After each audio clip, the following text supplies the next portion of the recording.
Hola chicos y chicas! Welcome to my video over subject pronouns. In this video, we're going to look at two things. Number one, what are subject pronouns? And number two, when to use subject pronouns. So you should have a paper that looks just like this. Yay! So let's get to it. Subject pronouns. The blank of a sentence is a person or thing that performs the verb. So let's take a moment to look at that.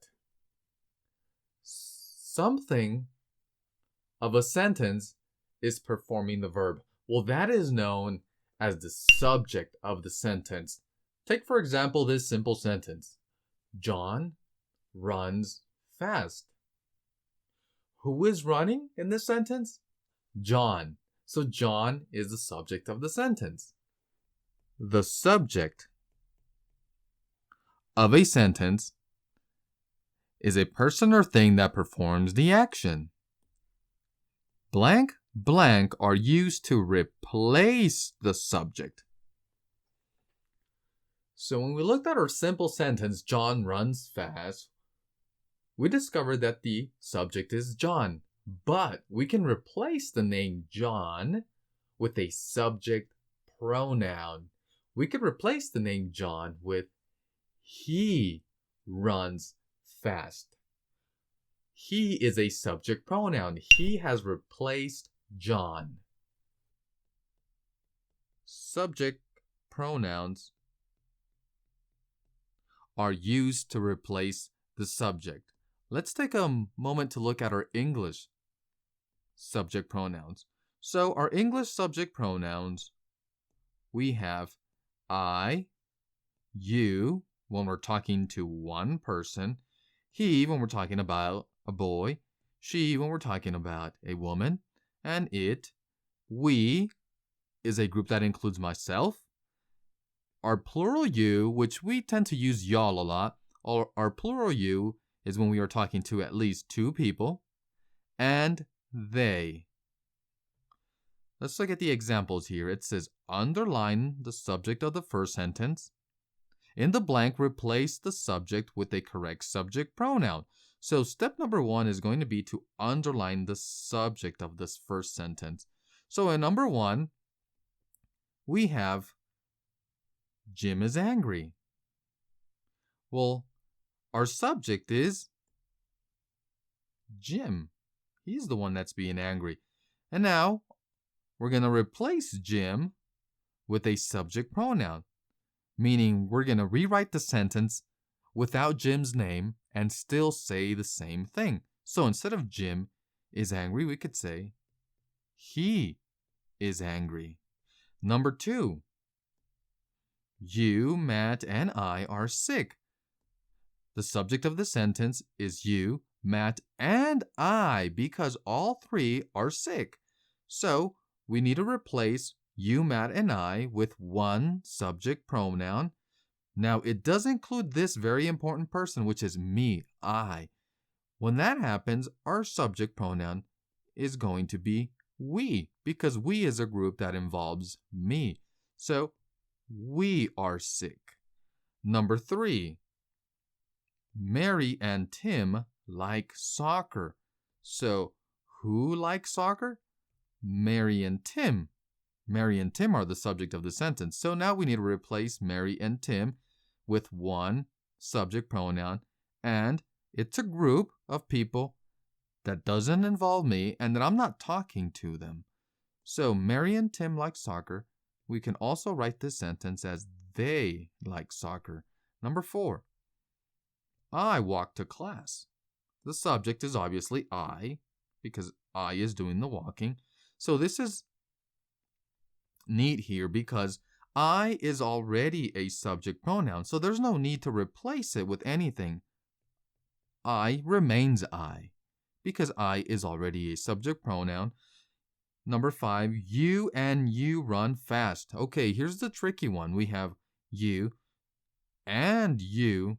So when this happens, it means that we are talking to not one person, but we are talking to two people, because this will be like this person saying, hey, you and you. So instead of writing you and you, we could just simply write you all run fast. Okay, so that was a quick review over our English subject pronouns. Now let's take a moment to look at our Spanish subject pronouns. Singular subject pronouns. Singular means that these will work with only one person. So that means that these pronouns will replace one individual. I in Spanish is yo. You is tú. We have two ways to say you. The formal is usted. He is él. And she is ella. So we use tú and usted. We use both of these to talk to one person.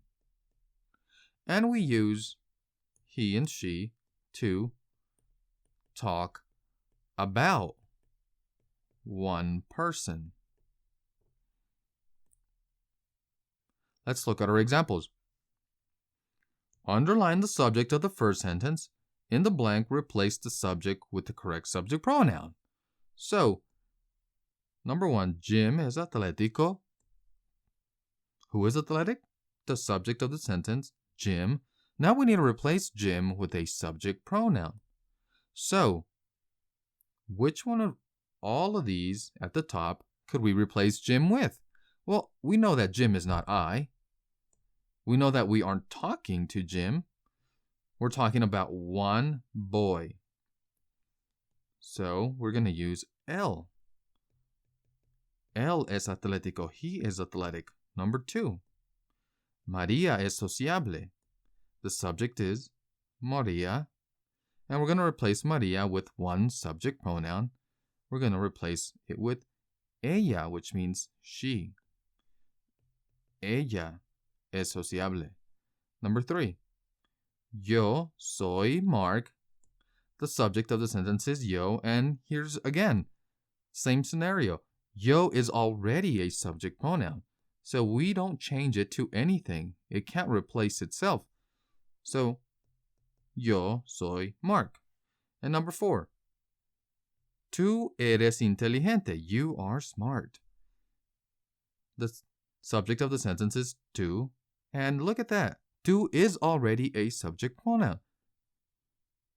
We don't need to replace it with anything. We just use it like it is. Tú eres inteligente.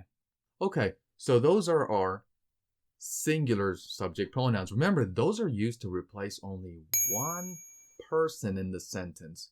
So what about if our sentence is not just one person, like in John runs fast, John corre rápido? What about if it's more than one person, like John y Mark corren rápido? Well, those are called plural subject pronouns. Plural subject pronouns. Our plural subject pronouns are for we use nosotros. But there's two ways to say we. The other way is nosotras. And that is only used when all of us are girls. This means that if there's a male in the group, we use nosotros. But if it's 100% girls, then we use nosotras. Our plural you, like if we say y'all in English, our plural you is ustedes. And that is used when we are talking to two or more people. The way to say they, well, we have two of those in Spanish. The first one is ellos. The second one is ellas. Now, ellas is used when we are referring to all girls. That means it must be 100% girls that we're referring to use ellas. So when do we use ellos and ellas? When we are talking about two or more people. Let's look at the examples. Tú y Matt corren lento. The subject is not just tú and not just Matt, but both. So now we need to replace both names or both individuals with one subject pronoun. So the key word here is tú. This means that we are talking. This means that we are talking to tú and Mark, which means we're talking to both. In other words, we're saying y'all. So ustedes replaces tú y Mark. Number 2. Mary y Tim caminan. Subject is Mary y Tim. To replace Mary and Tim, we use ellos because we're talking about two people. They, Mary and Tim, ellos caminan. Mary and Tim walk, they walk. Ellos caminan. Number 3. Mark y yo somos amigos. Mark and I are friends. So who's the sentence about? Mark y yo, Mark and I. So that the keyword here again is yo. Yo means I, which means I'm included. And the pronoun that I am included is either nosotros or nosotras. So we have to look at the genders in the sentence. Well, we know Mark is a boy name, so we're going to use nosotros. Nosotros. Oh, that should say nosotros somos amigos. That's wrong right here. Somos amigos. And number 4. Tú y tú estudian mucho. So the key words again are tú y tú. Those are the subjects. So remember, tú means we're talking to one person. And look, that means we're talking to another one. That would be like your teacher saying, hey, you and you, stop talking. You and you. That means the teacher's talking to two people. So instead of saying you and you could just say ustedes again, which means y'all. Ustedes.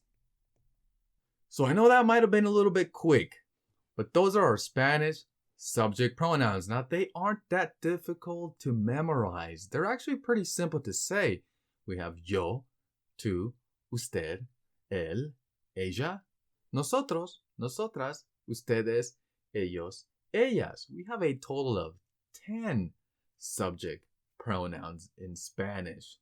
The difficult thing is knowing when to use these. That's why we're going to do a lot of practice with these. Well, that's it. Adios.